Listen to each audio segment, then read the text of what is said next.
Imagine being told by your doctor that you have leukemia. Now imagine he tells you that there is a cure, but only if a stranger is willing to donate. Now let's think about our 9-year-old patient, Mary. She walks past the pediatric playhouse at the hospital she stays at and looks inside, seeing kids her age play, have fun, and make friends. She cries, wishing that that's something she can do, saying, "When's it my turn?" Her parents are thinking the same. When is it Mary's turn to get her matching donor? I've researched the donor process regarding marrow donations, and I understand the misinformation barrier that stops people from registering. We're going to be talking today about why we need more people on the registry. We're going to talk about some of that fear and misconception. We're going to learn how we can join the registry and how we ourselves can debunk other people's fear and misconceptions surrounding bone marrow registry. Today I'm going to be talking about why you should join the National Marrow Donation Program. So, our biggest problem is that we do not have enough donors. We do not have enough donors, meaning that we do not have enough genetic matches for these patients. Now, what's a genetic match? Well, every one of us has something called a human leukocyte antigen marker. This is technically our biological ID. Our IDs are all different, but your ID could be very similar to someone else in need. If that's the case, you can go ahead and donate and help them get the treatment that they need. However, finding this match is so difficult. So difficult, in fact, that 30% of people on that wait list have, only 30% of people have someone that can give that genetic match in their own family. So we see that leads hundreds of thousands of people still waiting for a chance at a donation. So we can take a look at this citation. It says that nearly half of surveyed adults are unwilling to donate due to fear or misinformation. And this was written by Ume Adin on his evaluation of the awareness and approaches of people about blood, stem cell donation, and bone marrow donation, published by the Risk Management and Healthcare Policy on April of 2025. So, let's think for a minute. Unwilling to donate due to fear or misinformation. Well, what's that misinformation that they're facing? Well, we could take a look. People believe that donating is painful and dangerous. It's not.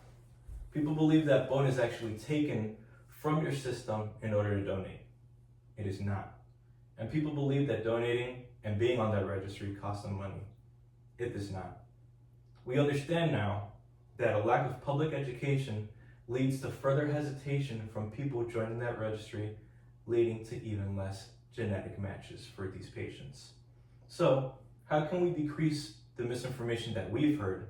And more importantly, how can we register? We can do so by joining the National Marrow Donator Program by visiting nmdp.org. Once we go there, we get all the information that we need regarding marrow donation, and we can complete a 2-minute registration form. This form sends us out a free swab kit that determines our genetic ID like we talked about. That's put on the registry, and when and if there is a donation match, then all your expenses are covered, starting from the travel there and back to the clinic. They pay for your hotel stay. They pay for all of your procedure throughout the entire process. So, once we've decided that this is something that we want to follow through with, how do we handle the misconception that other people have and are likely to present to us?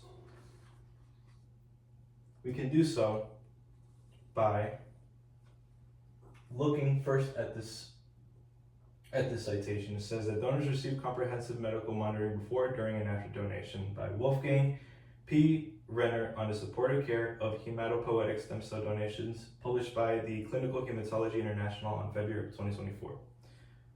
So, people believe that donating is painful. First, we need to understand that there is no physical burden on us.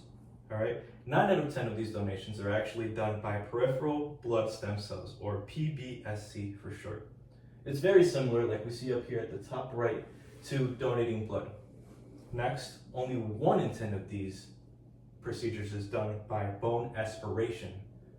So this specific procedure is done under anesthesia, and the doctor takes a syringe and takes a very small amount of marrow fluid from your pelvic bone so that they could harvest and get that donation done.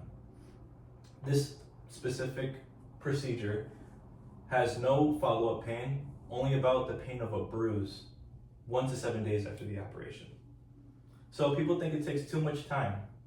Not the case. You only start and finish this process once and if, again, there is a viable donor to be received. People believe, again, that someone else will do it. I need everyone to understand here that you could be the only living donor, living matching donor for this patient in need. So in conclusion, we understand first and foremost that we need more donors. We're aware that there is misconceptions and fear that people already have surrounding this. We know how to debunk this and where to go so we can register, and we now know how to defend ourselves if and when we're ready to go ahead and donate. Now let's think back to Mary. Thanks to people like you, Mary was able to receive that donation that she needs for a better chance at life. Instead of wishing for her chance, she's living it. Please visit nmdp.org for your free swab kit today and help change a life. Now that we understand more about donating, does anyone have any questions? How hard is it for someone to find a match? Incredibly difficult. So we can go back to that stat that we learned that only 30% of patients have someone in their own family that's a genetic viable match for themselves. That goes to tell us that it's very hard. So again, you could be the only person alive that could help this person. That's how rare it is. All right, thank you guys for your time.